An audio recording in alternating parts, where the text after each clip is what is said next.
बिस्मिल्लाहिर्रहमानिर्रहीम। अस्सलाम वालेकुम वरहमतुल्लाहि वबरकातुहू। हाँ जी नाज़रीन, क्या हाल चाल आप सबका? ठीक है। हाँ जी, ये मैं अचार का मसाला तैयार करने लगी हूँ।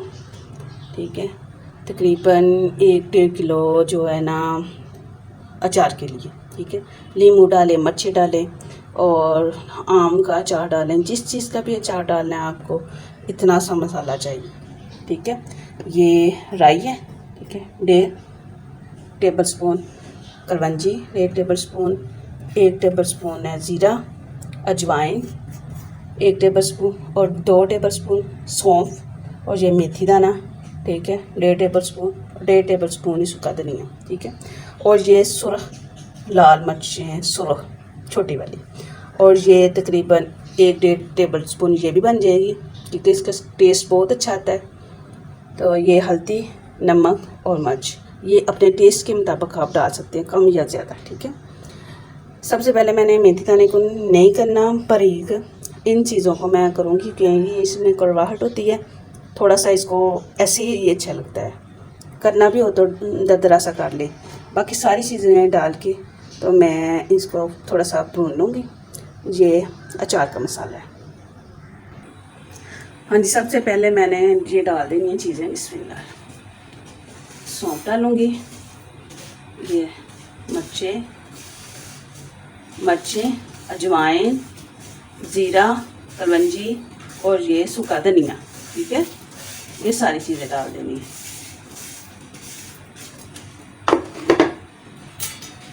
अब इसको थोड़ा सा ऐसे भूनना है, ज़्यादा नहीं, बस इसकी नमी ख़त्म करनी है। इसका जो टेक्सचर है नमी वाला, बरसात है, वो थोड़ा सा सिला सिला हो जाता है, इसकी वो चीज़ ख़त्म करनी है। इसको बस हीट अप करना है। ठीक है,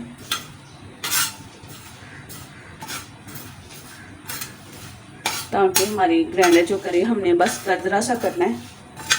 ये जो राई का दाना है ये हम एंड पे डालेंगे क्योंकि छोटा है, जल्दी हो जाता है। ये 1.5 किलो या 2 किलो अचार के लिए ये मसाले हैं। ठीक है, आपको मैं बार बार कह रही हूँ, अगर मेरी ये वीडियो पसंद आए तो लाइक करें, शेयर करें, सब्सक्राइब करें और मुकम्मल ये सारे अचार डालने के तरीके मैं आपको दिखाऊंगी। मसाला यही डालना है। ठीक है, जब भी मैं डालूँगी ये मसाला यही डालूँगी और आप इसी चीज़ को फॉलो करिएगा। ठीक है, ये देखिए सीख निकलना शुरू हो गया। अब मैंने इसका फ्लेम में बंद कर देना है।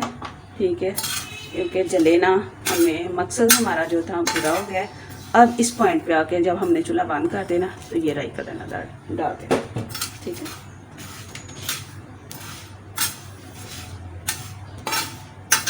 चूल्हा हमारा जो है ना फ्लेम बंद है, बंद पे हमने ये डालना है।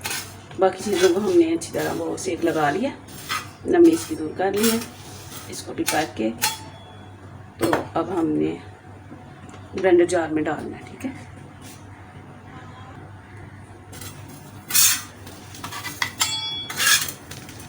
मेरे पास ये छोटा जार है। ठीक है, अगर पूरा डाल जाएगा तो ठीक है, नहीं तो हम 2 दफ़ा कर लेंगे। ठीक है, ये सही तरह हो जाएगा। अब मैं 2 दफ़ा ही करूँगी। ठीक है, हाँ जी, ये देखिए इसमें हमने ये पीस लिए दरदरा। ये देखिए इसमें, ये देखिए दरदरा सा किया हुआ है। ठीक है, ऐसे ही आपने रखना है और इसके अंदर ये भी चीज़ सारी मिक्स कर देनी है। ये मेथी दाना है। तकरीबन हमारा ये जो है ना मसाला आध पाव से ज़्यादा बन गया। ठीक है, 1 किलो के लिए हमारा आध पाव मसाला बिल्कुल परफेक्ट होता है। ठीक है, ये सारा मिक्स मसाला, और 2 किलो के लिए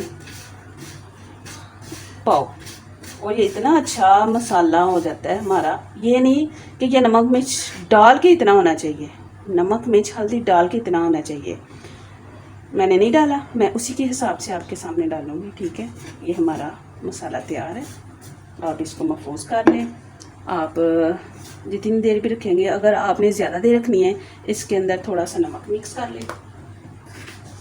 ये रखें बस इतना सा, ताकि इसको वो जो जाला वगैरह कीड़ा लग जाता है वो नहीं लगे। ठीक है, नमक की वजह से ये 5-6 महीने साल भी आपका मसाला बिल्कुल सही रहेगा। ठीक है, ये देखिए ये सारा मसाला हो गया। मेरी वीडियो आपको पसंद आए तो लाइक करें, शेयर करें, सब्सक्राइब करें। दुआ में याद रखिए।